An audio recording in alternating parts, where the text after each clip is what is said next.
properties across the northeastern Yorkshire.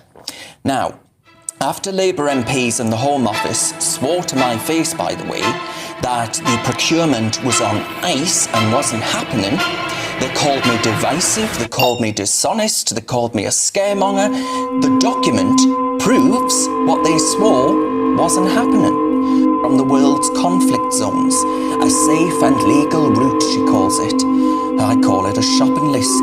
It's a shopping channel for asylum, and Britain never placed the order. And if we had, my friends, I'd be asking for a sudden refund. We've spent 2 decades importing the world's conflicts and acting surprised when they arrive with the people. So let's do more of that, eh? That'll work well. Brilliant. And she'll never do the one thing that actually works: leave the ECHR. Protect the rights of British citizens, not prioritise those of foreign nationals.